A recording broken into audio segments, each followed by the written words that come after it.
Sensor ബോർഡിന്റെ നൂലാമാലകളിൽപ്പെട്ട് release അനിശ്ചിതത്വത്തിലായിരിക്കെയാണ് Vijay നായകനാകുന്ന ജനനായകൻ ജനുവരി 9 release ചെയ്യേണ്ട ചിത്രം കോടതി വിധി വരുന്നതിലെ താമസം കാരണമാണ് അനിശ്ചിതത്വത്തിലായിരിക്കുന്നത്.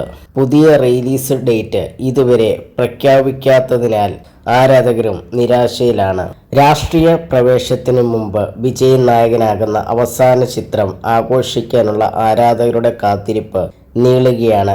എസ് വിനോദ് സംവിധാനം ചെയ്ത ജനനായകൻ തെലുങ്ക് ചിത്രമായ ഭഗവന്ത് കേസരിയുടെ റീമേക്കാണ് ഒരുക്കിയിട്ടുള്ളത്. ഒറിജിനൽ വേർഷനൊപ്പം കുറച്ച് മാറ്റങ്ങൾ വരുത്തിയാണ് വിനോദ് ജനനായകൻ ഒരുക്കിയതെന്നാണ് റിപ്പോർട്ട്. 2023 പുറത്തിറങ്ങിയ ഭഗവന്ത് കേസരി വിജയമായിരുന്നു.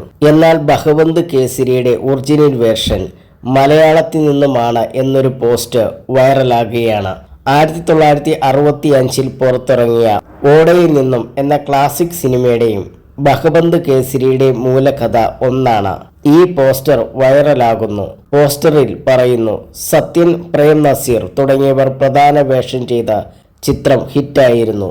6 വർഷങ്ങൾക്ക് ശേഷം ഈ ചിത്രം ശിവാജി ഗണേശൻ ബാബു എന്ന പേരിൽ തമിഴിൽ റീമേക്ക് ചെയ്തിരുന്നു.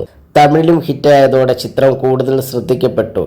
10 വർഷത്തിന് ശേഷം ബോളിവുഡിൽ സൂപ്പർ താരം രാജേഷ് ഖന്ന ഈ ചിത്രം അതേ പേരിൽ റീമേക്ക് ചെയ്തു. വർഷങ്ങൾക്ക് ശേഷം ബാലകൃഷ്ണ ബാബുവിനെ തെലുങ്കിലേക്ക് പറിച്ചു നട്ട ചിത്രമാണ് ഭഗവന്ത് കേസരി. മികച്ച തെലുങ്ക് സിനിമയ്ക്കുള്ള ദേശീയ അവാർഡ് നേടിയ ഭഗവന്ത് കേസരി തമിഴിൽ റീമേക്ക് ചെയ്തതിനാൽ ആരാധകർക്ക് തൃപ്തിയില്ല. വിജയുടെ കരിയറിലെ വലിയ ഹിറ്റുകളായ കാതലിക്ക് മര്യാദ, ഗില്ലി, നൻപൻ, കാവലൻ, ബദ്രി എന്നീ സിനിമകൾ റീമേക്കായിരുന്നു. അവസാന ചിത്രവും റീമേക്കായി ഒരുങ്ങുന്നത് തന്നെ അപൂർവ ചർച്ചയായിരുന്നു.